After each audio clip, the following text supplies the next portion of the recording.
That particular day, myself, Jess and Jack, we'd been out in a playing car, just having a drive around the area.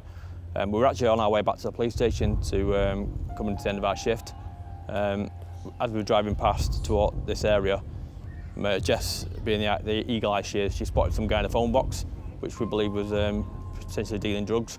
We wanted to just pull up, have a watch of them for a couple of minutes and see who turns up to serve the drugs to them.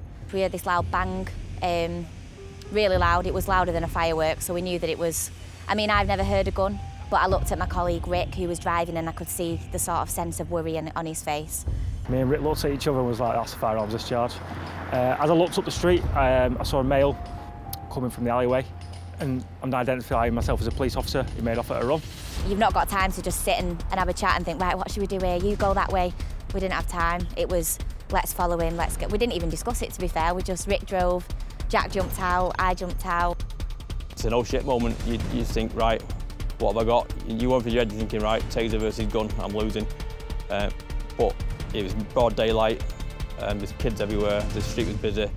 Obviously at the time I knew we needed more patrols to come to the area because there was myself, Rick and Jess who were there. I've got my handcuffs and my baton, they're my CS spray, which are my only tactical options. So I understood that obviously we were in quite a high pressure situation. And there was potential obviously for him to be able to discharge that firearm at myself or my colleagues. That's when we realised there's a car waiting for him. We could hear the engine revving as he's trying to get into the car.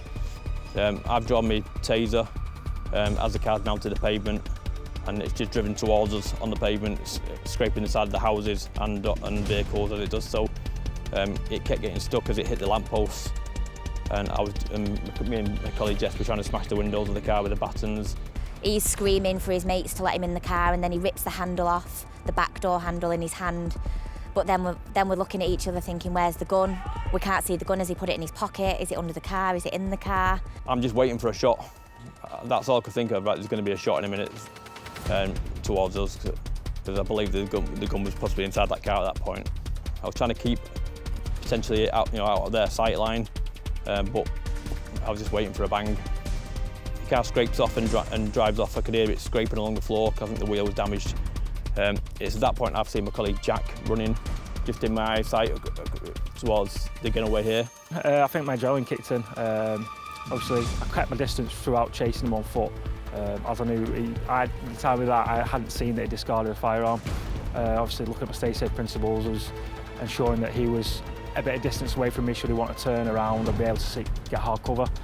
But obviously, to risk myself was obviously quite great under those circumstances, but I understood that the risk to the public at the same time and the harm that he could potentially cause was also quite severe. I saw a little girl on a pink bike coming back with her mum and dad after school, and my worry was that he's running straight towards her with this gun, and I just thought I would never live it down if something happened to that little girl. I followed my colleague as we run, and then I could hear Jack pointing to him saying, that's him, that's him. I ran across the road, taser's drawn, and as I get close to him, I actually shouted armed police, hoping I'd trick him and he'd panic and drop the firearm if he had it in his hand. I then caught up to them both, and it all just came to a halt. We all pushed him up against the wall, dragged him onto the floor, put the handcuffs on, and he was detained so we could all just breathe a little bit, and then we could hear all the sirens, and it was firearms. Once he was secure, I've then ran back to check on my colleague and obviously to go back to where the car was, and that's when I've looked under the car and found the Glock style pistol in a bin bag. The title hero is probably not something I would see myself being. I feel like I was just a normal, everyday cop who's responded to an incident that's happened in front of them. You're not just expected to run after people with firearms. You've got trained units to deal with that.